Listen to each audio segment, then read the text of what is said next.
大家好，欢迎来到知定讲堂的启蒙论坛，我是郝广才。我看到很棒的一句话：狼的自由意味羊的死亡。但是狼说，羊有不被吃的自由，那我饿死了谁管？我的自由呢？自由是什么？各国宪法都高举自由，为什么有的是火炬，有的是镰刀铁锤呢？是啊，为什么？1946年8月14日，苏共中央批判诗人安娜·阿赫玛托娃，她停留在为艺术而艺术，危害青年，文学界不能容忍。她是集淫荡和祷告于一身的荡妇兼修女。她是谁？安娜是20世纪俄罗斯第一诗人，普希金是诗的太阳，她是诗的月亮。她的诗集是由史达林批准出版。史达林错了吗？伟大领袖怎么会错？他被打压是因为和以赛亚·柏林见面长谈。狼的自由意味羊的死亡，就是以赛亚·柏林说的。柏林的家族是俄罗斯犹太富商，他们拥有波罗的海区最大的木材公司，家族做国际生意，父母精通各国语言，所以柏林从小能说德、法、意、俄语，10岁就读过《战争与和平》安娜·卡列尼娜。12岁时因10月革命全家逃离到英国，一开始他一句英语都不会说，但是才过了1年，他的英语就能代表学校去参加辩论比赛。19岁牛津大学毕业，拿到哲学、政治、经济3个学位。往来谈笑的朋友是维根斯坦、凯恩斯、伍尔夫、艾略特，个个都是一代人杰。这很厉害啊！他除了学问高，还有独特的能力。2战时效力英国外交部，派驻华盛顿。丘吉尔经常找他谈话，问他美国总统和身边的人在想什么，可见他对人有洞察力。古巴危机第1天，甘乃迪就找他谈话，他是女王和首相的常客，也是戈巴契夫的私人顾问。2战后期调派苏联，出于文学爱好，他去看安娜，站在他家具被抢光的公寓，见到为白色披肩、满头灰发的伟大诗人。柏林在欧洲的亲人遭纳粹屠杀光光，安娜的丈夫被处决，儿子被劳改。安娜对柏林说，开往西伯利亚的火车载走我艺文圈的朋友去劳改，不是被虐待致死，就是绝望自杀。柏林问，你的诗为什么还能出版？史达林用我的诗激发爱国情绪，其实我写的是被压迫的愤恨。纳粹和苏维埃是亲兄弟，战后没有地方敢发表我的诗。朋友来，我在纸上写诗，朋友默念记住，接着把纸烧掉，他们再把诗传出去，双手火柴烟灰缸，那是一场美丽而苦难的仪式。柏林说，我从你身上学到一个人的顽强良知，让历史也屈服。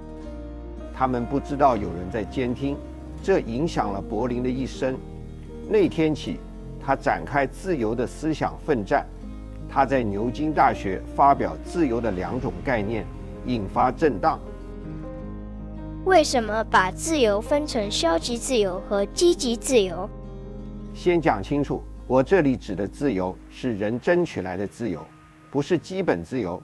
自由女神像，这是美国人后天争取来的自由。所以是偏向政治、法律的自由，是吗？是的，消极自由就是免于侵害的自由，个体不受集体约束，这和基本自由直接相通。积极自由是追求和实现目标的力量。为何要区分？因为消极与积极会冲突，不分清楚，观念混乱，会造成灾难。我就有点乱，有没有具体例子？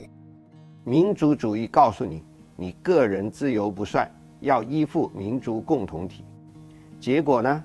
发生第1次世界大战，纳粹说剥夺某种人的自由，世界才真自由。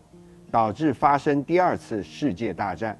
共产党说消灭资本主义，人类全体自由，他杀死自己人比战争多10倍。为什么很多人相信他们呢？人都希望问题有一个正确答案，有一条路找到答案的路。但羊吃草是正确答案，狼吃羊也是正确答案。正确与正确有冲突，冲突怎么解决？不可能解决，只能做到平衡。人爱喝酒，醉酒会出事。主张禁酒的都是好人，但是美国禁酒反而私酒猖獗，黑帮壮大。所以又解禁，但21岁才能喝酒，用法律来平衡。你反对积极自由咯？不是反对，是要小心当心，因为积极自由是跨出自己的领域，进入别人的生活。好像你已经爱上一个诗人，你妈却强迫你嫁给收入稳定的医生，他认为这样才是为你好。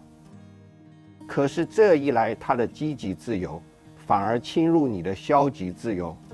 但通往地狱的路常常是由善意铺成的。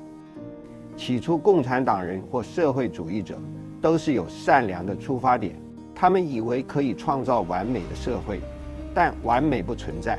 任何完美的解决方案只会导致痛苦幻灭。人类这弯曲的木材从未造就完全笔直的东西。听起来很悲观。不，驾帆船到目标的路线不是直的，是锯齿状。马克思坚持革命会在资本主义的国家发生，结果完全相反。因为资本主义国家的前提是自由，民主不能侵犯自由。美国法院有违宪审查权，民意通过的法律违宪就无效。再多人拥护的政客，违法一样吃官司。法律平衡了两种自由。所以自由是最高的价值，最低的底线。自由不存在，民主、平等、博爱、正义都无法生长。但跟空气一样，平常呼吸没感觉，没有氧气时才发现氧气有多重要，没有会死。生活在自由中的人，不失去自由时没感觉，有感觉的时候就怕来不及了。